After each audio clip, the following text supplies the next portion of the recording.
Hi everyone, मैं रोहन यादव आप सभी का एक बार फिर से अपने यूट्यूब चैनल पर स्वागत करता हूं।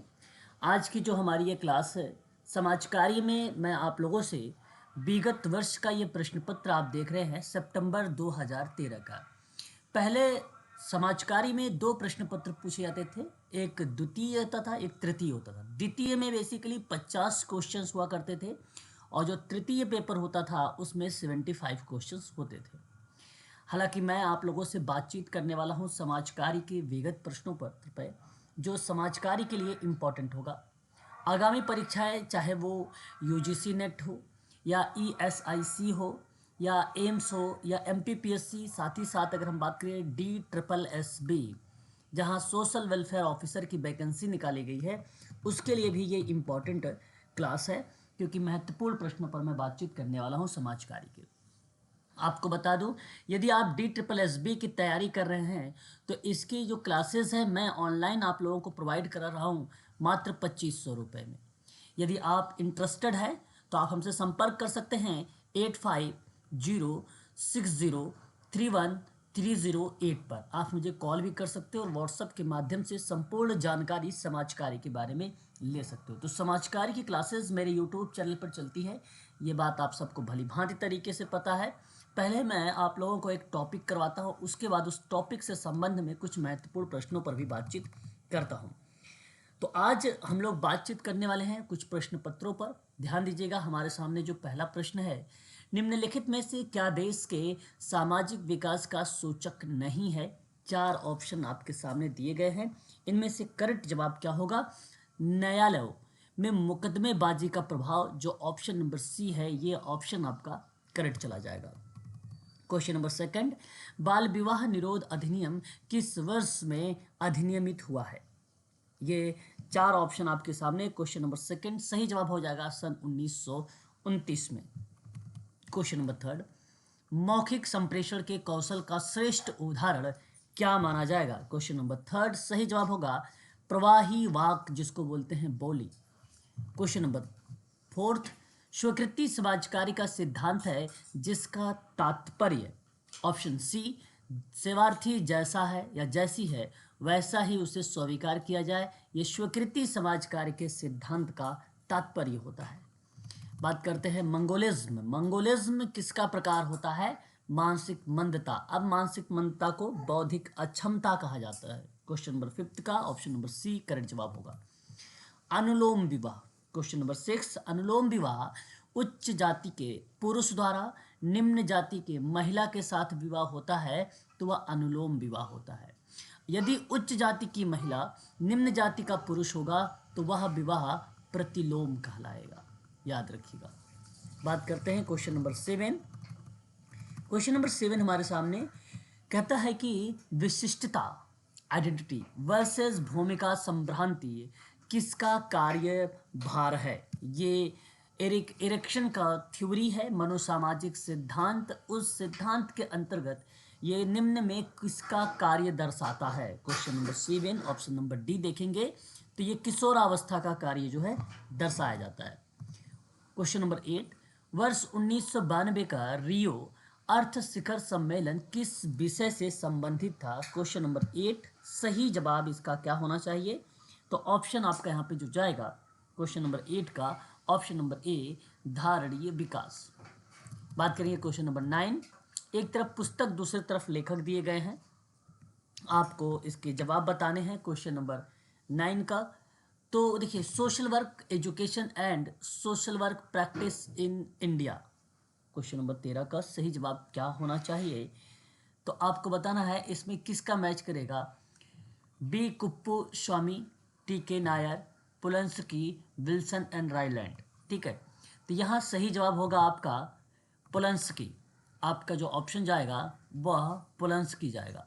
N introduction to social psychology, Wilson and Ryland जाएंगे। ठीक है, बात करते हैं सोशल ग्रुप वर्क प्रैक्टिस के बारे में, तो यह रिलेट कराएंगे आपका टी नायर।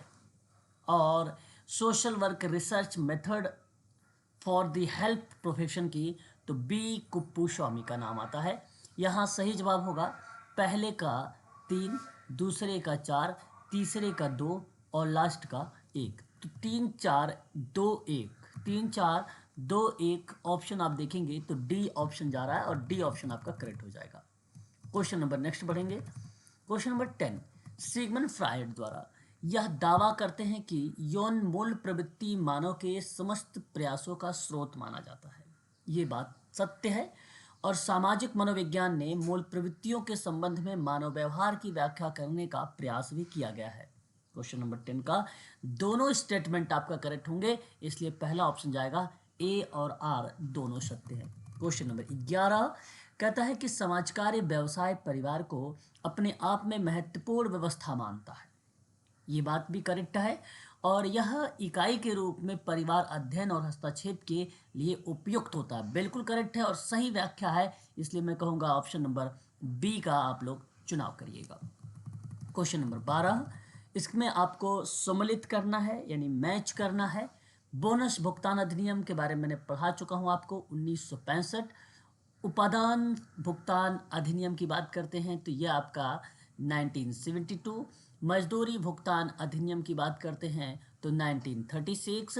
न्यूनतम मजदूरी अधिनियम की बात करते हैं तो 1948। सही जवाब यहाँ पर जो जाएगा पहले का 3 है, दूसरे का 5 है, तीसरे का 2 और फिर 1। तो 3 5 2 1 3 5 अच्छा 1 मिनट 2 1 नहीं होगा 1 2 होगा। चलिए यहाँ देखिए तीसरे नंबर पे जो है ना वो आपका 1 पे मैच हो रहा है और फिर उसके बाद 2, तो आप कर सकते हैं 3 5 1 2 ऑप्शन आप जो जा रहा है यहाँ पे वो ऑप्शन डी करेक्ट यहाँ पर माना जाएगा। 1 मिनट यहाँ 3 गया, पहले का 5 गया है ना,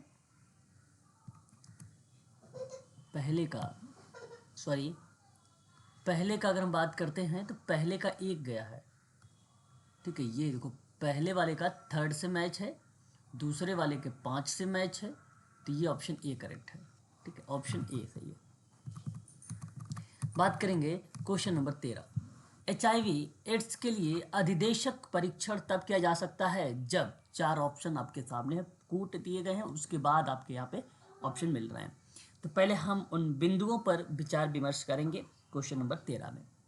तो देखिए यहाँ पे कहा है कि HIV एड्स के संबंध में कौन से स्टेटमेंट करेक्ट होना चाहिए। सरकार ऐसा चाहती है, गलत जवाब।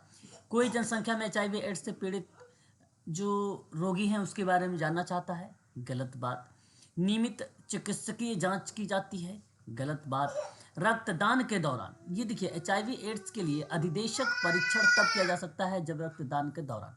तो सिर्फ यहाँ पर जो ऑप्शन बनेगा क्वेश्चन नंबर अगर हम 13 की बात करते हैं तो ऑप्शन नंबर डी आपका सही जाएगा, सिर्फ 4th वाला करेक्ट है, बाकी सारे रॉन्ग हैं। क्वेश्चन नंबर 14, निम्नलिखित में से क्या आंतरिक वैधता के लिए खतरा नहीं बनता है।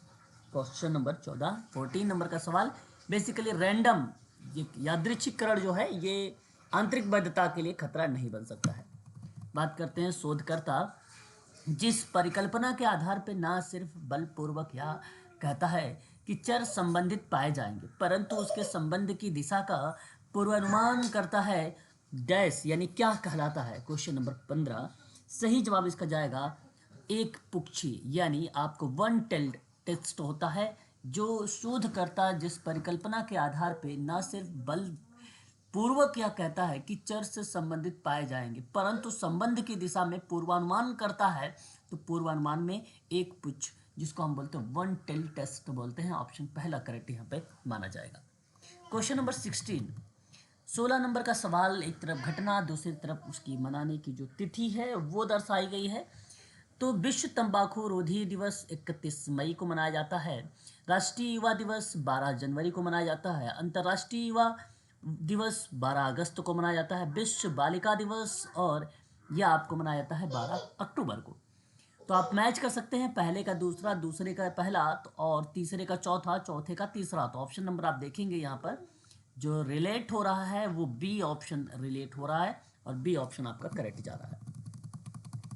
नेक्स्ट बढ़ेंगे अगले सवाल की तरफ रुख करते हैं। क्वेश्चन नंबर 17 राष्ट्रीय महिला आयोग किस वर्ष में स्थापित हुआ। क्वेश्चन नंबर 17 बहुत ही इजी सवाल, ऑप्शन नंबर डी सन 1992 में। क्वेश्चन नंबर 18 काका कालेलकर किसके साथ किसके साथ संबंधित हैं? क्वेश्चन नंबर 18 में ये बेसिकली पिछड़े वर्गों के आयोग से संबंधित है। ये भी सरल सवाल था। ऑप्शन नंबर सी आपका यहाँ पे करेक्ट हो जाएगा। संगठन में कार्य यानी मतलब जॉब की तुलनात्मक उपयोगिता निर्धारित करने की विधि क्या कहलाती है? तो सही जवाब होगा कार्य विश्लेषण होता है, जॉब एनालिसिस होता है। Option number D is the right answer होगा। क्वेश्चन नंबर 20, यहाँ आपको ध्यान रखना है। क्वेश्चन नंबर 20 में आपको सम्मिलित करना है और जिन बच्चों को वर्ष पता होगा वही इस प्रश्न का जवाब बता सकते हैं।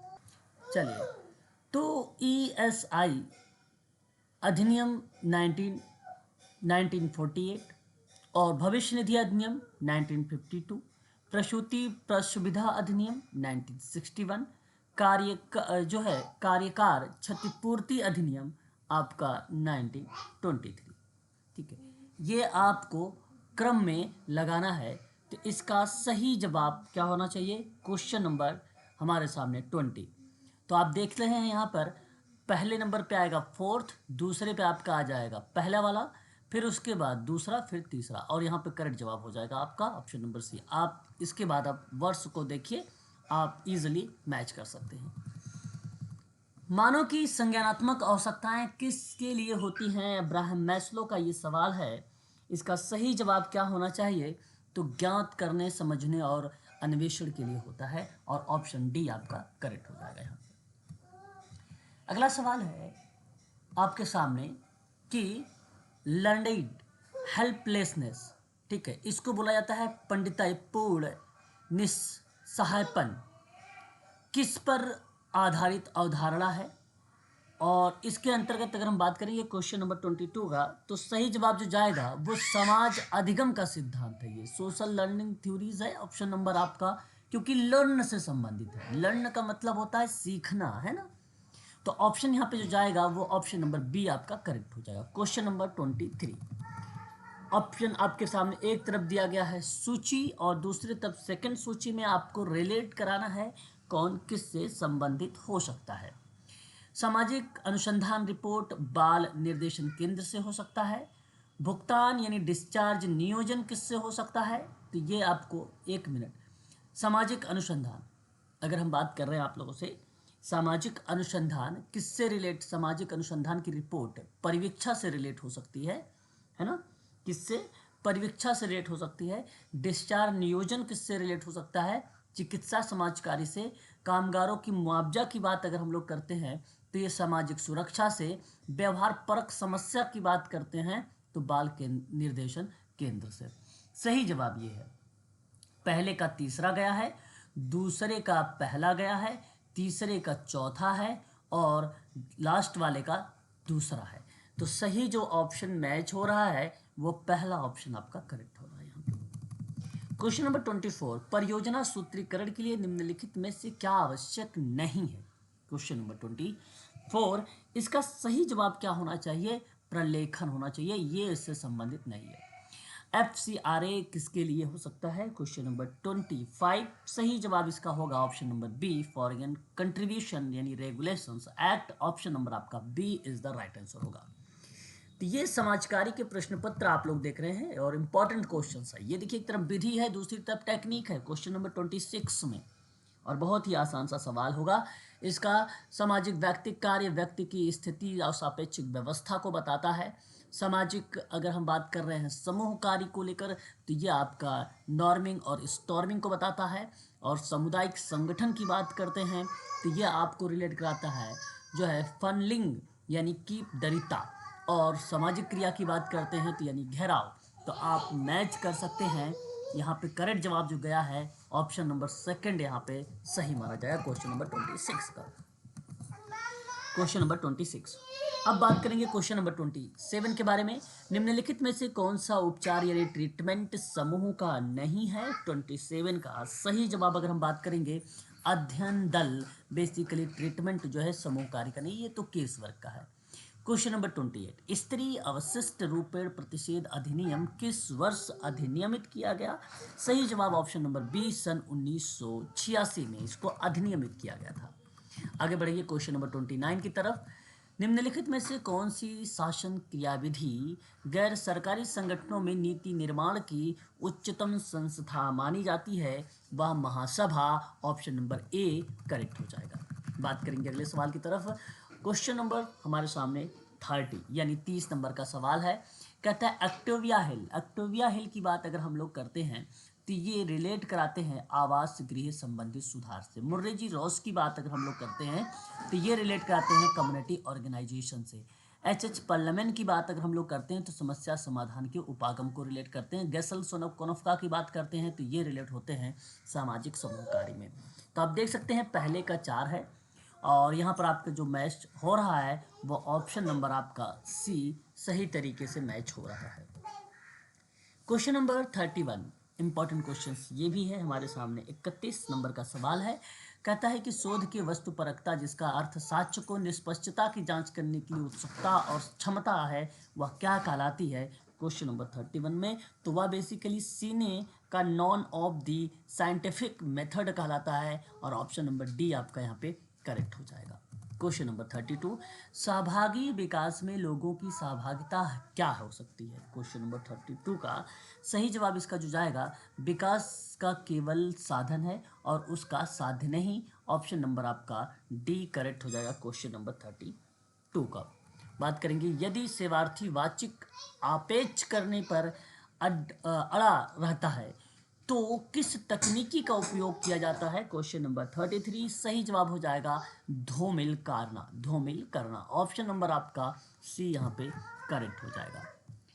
आगे बढ़ेंगे अगले सवाल की तरफ रुख करते हैं। क्वेश्चन नंबर 34 शक्ति को प्राप्त किया जाता है जबकि प्राधिकरण यानी सत्ता को क्या कर सकते हो आप? अर्जित, कब्जा या आरोपित या निर्वहित। क्वेश्चन नंबर 34 का ऑप्शन डी होगा शक्ति जो कि जो सत्ता है वो निहित किया जाता है और ऑप्शन आपका डी करेक्ट हो जाएगा। ध्यान रखिएगा जिस बिंदु पर दो अक्ष एक दूसरे को काटते हैं, जहां ये दोनों काट रहे हैं, इसको क्या बोला जाता है? तो इसको मूल कहा जाता है। क्वेश्चन नंबर 35 का ऑप्शन नंबर सी करेक्ट माना जाएगा। आपको बता दो कि मेरे YouTube चैनल पर समाज कार्य के संबंध में संपूर्ण जानकारी प्रोवाइड कराई जाती है। नया बैच आप लोगों का DSSB में सोशल वेलफेयर ऑफिसर की जो वैकेंसी आई है 80 सीटों पर, उसकी ऑनलाइन क्लासेज स्टार्ट हो चुकी थी और केवल अभी तक एक ही क्लास यहाँ पर दी गई है। आज इसकी दूसरी क्लास होगी शाम को 8:30 बजे। ठीक है, शाम को 8:30 बजे ये क्लास चलेगी।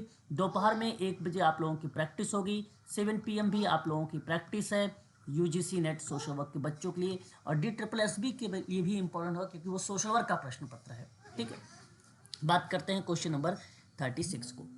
किसी आंकड़ा समुच्चय में जो मान सर्वाधिक दोहराया जाता है वह क्या कहलाता है? क्वेश्चन नंबर हमारे सामने यहाँ जो दिया गया है वो 36 का सवाल है। सही जवाब इसका क्या होना चाहिए? तो ऑप्शन नंबर बी होगा, बहुलक होगा।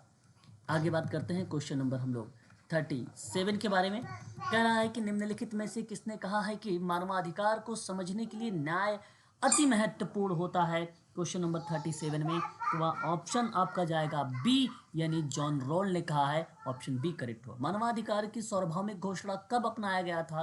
क्वेश्चन नंबर 38 इसका सही जवाब हो जाएगा डी यानी 1948।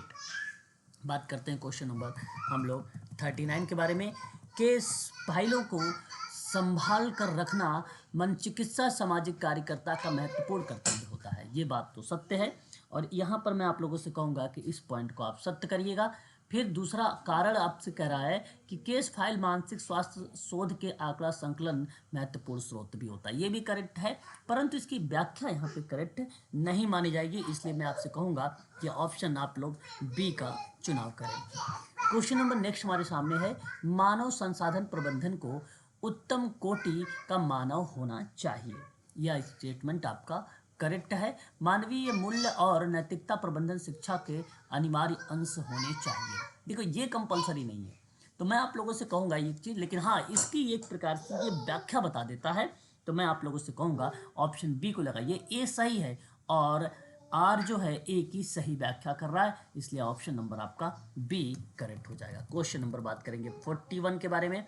जब व्यावसायिक समाज कार्य अभ्यास या व्यवहार रूप में कार्य करता है तो वो दिए गए समाज कार्य में सामाजिक समस्याओं की गहनता को कम कर सकता है।